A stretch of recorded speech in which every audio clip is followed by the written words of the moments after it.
প্রান্ত একটার পর একটা প্রশ্ন করেই যাচ্ছে। হেমলতা হেসে হেসে তার উত্তর দিচ্ছেন। পদ্মজার হুট করে প্রান্তর থেকে চোখ সরে হেমলতার উপর পড়ে।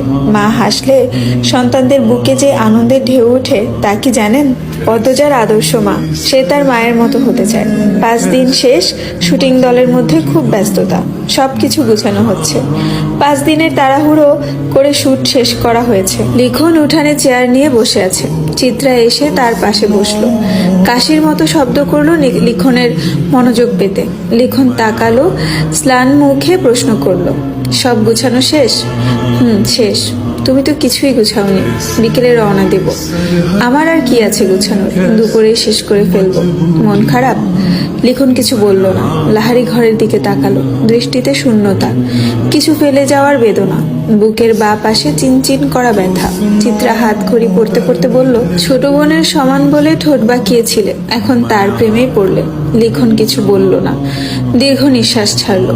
চিত্রা বলল, পদ্মজা কিন্তু অনেক বড়ই, আগামী মাসে ওর 17 বছর হবে শুনেছি। এই গ্রামে 17 বছর বয়সী অবিবাহিত মেয়ে হাতে গোনা কয়েকটা। পদ্মজা শ্রেণীর বেশিরভাগ মেয়ে বিবাহিত, আর খুব কম মেয়ে পড়ে। চিত্রার কথায় আগ্রহ করে লিখন বলল, তোমার বিয়েটা কবে হচ্ছে? বছরের শেষের দিকে, সব ঠিকঠাক থাকলে আর ভগবান চাইলে। কিছুক্ষণের মধ্যে সবাই ঢাকা রওনা দেবে। হেমলতা মোর্শেদ বিদায় দিতে এসেছেন। দলটার 3-4 জনের চরিত্রে সমস্যা থাকলেও বাকিরা খুব ভালো। হেমলতার সাথে মিশেছে খুব, নিজের বাড়ি মনে করে থেকেছে, বাড়ির দেখাশোনা করেছে। লিখন হেমলতার আড়ালে একটি সাহসিকতার কাজ করে ফেললো। ব্যস্ত পায়ে লাহারি ঘরে আসলো। বারান্দায় বসেছিল পদ্মজা। লিখনকে দেখে ভয়ে তার বুক কেঁপে উঠল। পদ্মজাকে কিছু বলতে দিল না লিখন। সে দ্রুত বারান্দায় উঠে পদ্মজার হাতে একটা চিঠি গুজে দিয়ে জায়গা ত্যাগ করলো। পদ্মজা অনবরত কাঁপতে থাকে। পূর্ণা চৌকি থেকে ব্যাপারটা খেয়াল করেছে। সে হতভম্ব, ধীর পায়ে হেঁটে আসে। পদ্মজার সারা শরীর বেয়ে ঘাম ছুটছে। হিতাহিত জ্ঞান শূন্য হয়ে পড়ে। হাত থেকে চিঠি পড়ে যায়। পূর্ণা কুড়িয়ে নিল। পদ্মজার গলা শুকিয়ে কাঠ। হেমলতা এসে দেখেন পদ্মজা হাঁটু থুতনিতে ঠেকিয়ে বসে আছে। কেমন দেখাচ্ছে যেন। তিনি উদ্বিগ্ন হয়ে প্রশ্ন করলেন, পদ্ম, শরীর খারাপ? মায়ের কণ্ঠ শুনে পদ্মজা ভয় পেল। বাতাসে অস্বস্তি, নিঃশ্বাসে অস্বস্তি। চোখ দুটি স্থির রাখা যাচ্ছে না, নিঃশ্বাস এলোমেলো। পূর্ণা পরিস্থিতি সামাল দিতে বলল, আম্মা, আবার মাথা ব্যথা। হুট করে এমন মাথা ব্যথা উঠলো কেন? পদ্মরে, খুব ব্যথা? পদ্মজা অসহায় চোখে পূর্ণার দিকে তাকালো। আকস্মিক ঘটনায় সে ভেঙে পড়েছে। ডান হাত অনবরত কাঁপছে। হেমলতা তীক্ষ্ণ চোখে দু মেয়েকে দেখেন। কঠিন স্বরে প্রশ্ন করেন, কি লুকাচ্ছিস দুজন? কেউ এসেছিল? মায়ের প্রশ্নে পদ্মজার চেয়ে পূর্ণা বেশি ভয় পেল। হাতের চিঠিটা আরো শক্ত করে চেপে ধরল। কি লেখা আছে না আছে পড়ে এই চিঠিটা হাতছাড়া করবে না সে। হেমলতার তীক্ষ্ণ দৃষ্টি তীরের ফলার মতো পদ্মজার গায়ে বিঁধছে। সে কাপা স্বরে জানিয়ে দিল, শুটিং দলের একজন এসেছিল। হেমলতার ঠোঁট দুটো কেঁপে উঠল প্রচন্ড আক্রোশে।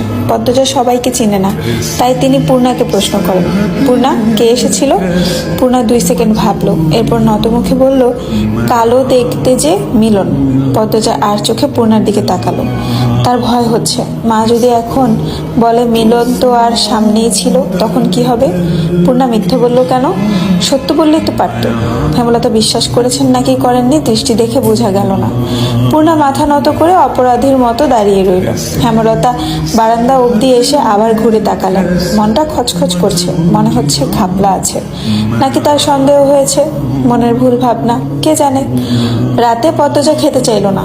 বিকেলের ঘটে যাওয়া ঘটনা তাকে ঘরে রেখেছে। চিঠিটা পড়তে বিন্দু মাত্র ইচ্ছে হচ্ছে না, তবুও কেমন কেমন যেন অনুভূতি হচ্ছে, অচেনা অজানা অনুভূতি। পদ্মজার হাব ভাব হেমলতার বিচক্ষণ দৃষ্টি অগোচর পড়ল না। তিনি ঠিকই খেয়াল করেছেন, কিন্তু মেয়েরা স্বয়ং আল্লাহ ছাড়া অন্য সবার থেকে কথা লুকানোর ক্ষমতা নিয়ে যে জন্মায় তা তো অস্বীকার করা যায় না। যেমন তিনি এই ক্ষমতা ভালো করে রপ্ত করতে পেরেছেন।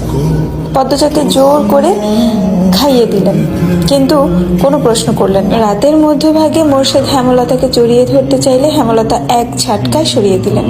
চাপা স্বরে ক্রোধ নিয়ে বললেন, তোমার বাসন্তীর কি হয়েছে? সে কি তোমাকে ত্যাগ করেছে? সেদিন ফিরে এলে কেন? মোর্শেদ চমকালেন, অপ্রস্তুত হয়ে উঠলেন। হেমলতা বাসন্তীকে চিনল কি করে? এই নাম তার গোপন অধ্যায়। অবশ্য হেমলতার মতো মহিলা না জানলেই বোধহয় বেমানান লাগতো। মোর্শেদ বিব্রত কণ্ঠে বললেন, হ্যাঁ, আমারে কি ত্যাগ করব? আমি হেরে ছেড়ে দিছি। হেমলতা বাঁকা হাসলেন। অন্ধকারে তা নজরে এলো না মোর্শেদের। 20 বছরের সংসার এমন আচমকা ভেঙে গেল যে? হেমলতার কণ্ঠে ঠাট্টা স্পষ্ট। চাপা দীর্ঘশ্বাসটা গোপনে রয়ে গেল। মোর্শেদের শরীরের পশম দাঁড়িয়ে গেল। এই খবরও হেমলতা জানে? এত কিছু কি করে? হেমলতার চোখের কোণে জল চিকচিক করে উঠল। তিনি চাদর গায়ে দিয়ে চলে যান বারান্দায়। রাতে বেশ ঠান্ডা পড়ে। মোর্শেদের কোনো কৈফিয়ত তিনি শুনতে চান না, তাই বারান্দার রুমে এসে বসেন। কতদিন পর রাতের আধারে বারান্দার রুমে তিনি বিয়ের 1 বছর পরই জানতে পারেন মোর্শেদ তাকে বিয়ে করার 6 মাস আগে বাসন্তী নামের এক অপরূপ সুন্দরী মেয়েকে বিয়ে করেছেন। স্বামীর ঘর ছাড়া আর পথ ছিল না বলে এত বড় সত্য হজম করে নিতে হয়। বাসন্তীর মা 12 নারী, আর একজন 12 নারীর মেয়েকে সমাজে কিছুতেই মানবে না।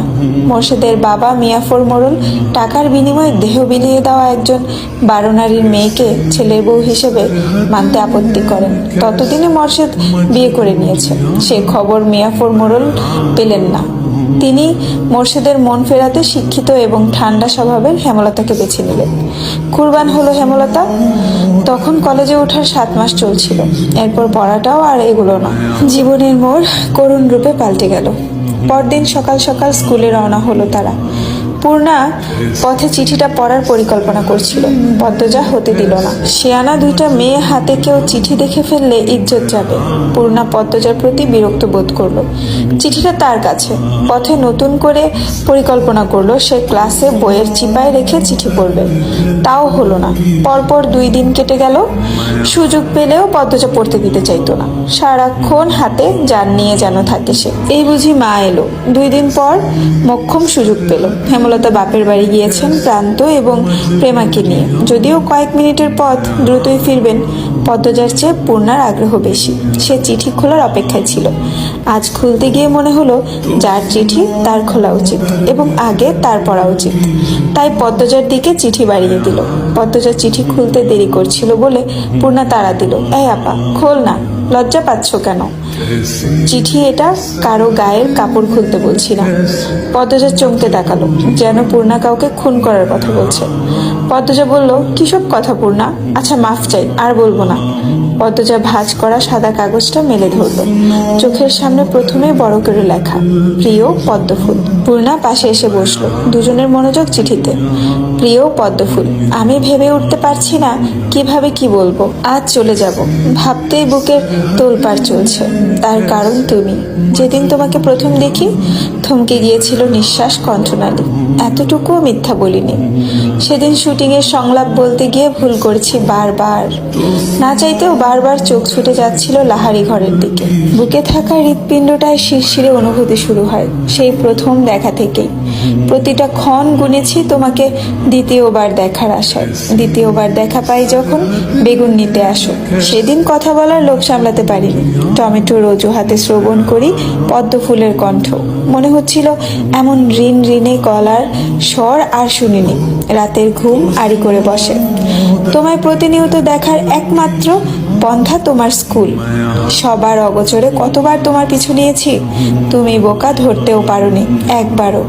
সুন্দরীরা বোকা হয়, আবার প্রমাণ হলো। এই রাগ করবে না, বোকা বলেছি বলে। জানতে পারি তোমার মায়ের ইচ্ছে তুমি অনেক পড়বে। অনেক উঁচু বংশ থেকে বিয়ের প্রস্তাব এসেছে, তাও তিনি ফিরিয়ে দিয়েছেন। সেখানে আমি অতি সামান্য, তবুও সাহস করে তোমার বাবার কাছে বিয়ের প্রস্তাব দেই। পদ্মফুলটাকে যে আমার চাই। তিনি রাজি হননি। নায়কের সাথে আত্মীয়তা করবেন না, আর বললেন তোমার অনেক পড়া বাকি। তোমার মা কিছুতেই রাজি হবেন না। আহত মনে 2 পা পিছিয়ে আসি। ভেবেছি তোমার কলেজের পড়া শেষ হলে পরিবার নিয়ে বিয়ের প্রস্তাব নিয়ে আসব। তোমার মা সম্পর্কে যা জেনেছি, বুঝেছি, তাতে এতটুকু বিশ্বাস আছে তিনি নায়ক বলে আমাকে এড়াবেন না। তিনি বিচক্ষণ মস্তিষ্কের মানুষ। আমি তোমায় ভালোবাসি পদ্মফুল।